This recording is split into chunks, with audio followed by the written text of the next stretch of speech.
Hey, boys and girls, it was so great seeing you all on Zoom. If you weren't there, you were definitely missed. Hopefully, y'all are going to do great with your historical fiction book, diving into the setting, really answering those questions about it, and feeling good about growing your ideas on this new historical fiction book. Like I told you, we are starting this fabulous book, as Brianna said, Number the Stars. It's a fabulous book. I think you guys are going to love it. I'm going to be reading the summary in the back to get your mind ready for what we're actually going to be reading about. I'm going to read the introduction, and then I'll have a separate link for chapter 1. All right?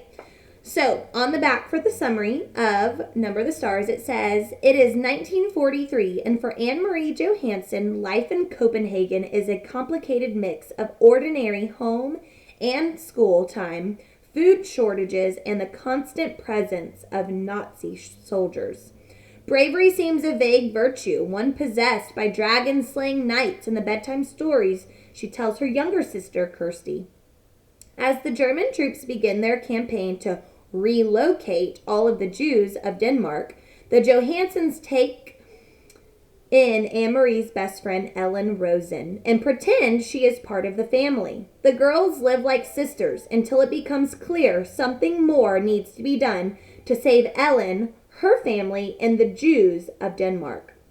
In this tale of an entire nation's heroism, the story of the Danish resistance and their plan to smuggle the entire Jewish population of Denmark, nearly 7,000 people, across the sea to Sweden is told with pride and hope through one young girl's eyes.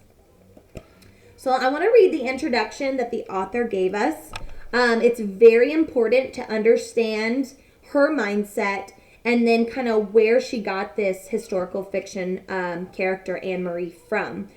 If you guys remember in Unit 1, we did it in quarter 1, where we thought of a small moment that actually happened in our life, and we created a fictional character, and we made a story about them. That's ultimately what realistic fiction is like, but this is historical fiction. So it's the same thing, and that's what this author did as well. She says this in the introduction. It's hard to believe that I wrote Number the Stars more than 20 years ago. It seems like yesterday that I answered the phone on a snowy January morning and received the news that it had been awarded a medal in 1990. Most books published that long ago have faded into a pleasant, undisturbed retirement of dusty library shelves or have become an occasional topic for a research paper. But Number the Stars seems to have acquired its own long and vibrant life. Not a day goes by that I don't hear from a passionate reader of the book, some of them parents who remember it from their childhood and are now reading it with their own children. I think readers of every age match themselves against the protagonist of the books that they love. Would I have done that? They ask themselves as they follow a fictional character through a novel. What choice would I have made? Those are those connections in the book that you make as you're reading the chapters. In 10, the age of Anne-Marie and Number the Stars, and the approximate age of most of the readers of this book, is an age when young people, are beginning to develop a strong set of personal ethics. They want to be honorable people. They want to do the right thing. And they are beginning to realize that the world they live in is a place where the right thing is often hard, sometimes dangerous, and frequently unpopular. So they follow a story about a girl their age caught in a frightening situation who must make decisions. She could take the easy way out. She could turn her back on her friend. As the readers of Number the Stars grow older and read other Holocaust literature, they'll find that many people in other countries, not Denmark, did just that. Young readers rejoice when Anne-Marie takes a deep breath, enters the woods, and faces the danger. She stands up to the enemy, and she triumphs. When the book was newly published, it found its way into the hands and the hearts of children who had read about but never experienced war. Now, sadly, I have heard from young readers who have lost a parent or an older brother in Iraq or Afghanistan. We all know how easy it is and how futile to blame and to hate. I think the history of Denmark has much to teach us all. The book has been published in many countries now, translated into countless different languages from Hungarian to Hebrew.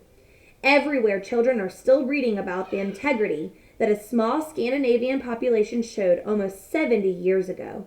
Books do change lives, I know, and many readers have told me that Number of the Stars changed theirs when they were young, that it made them think about both cruelty and courage.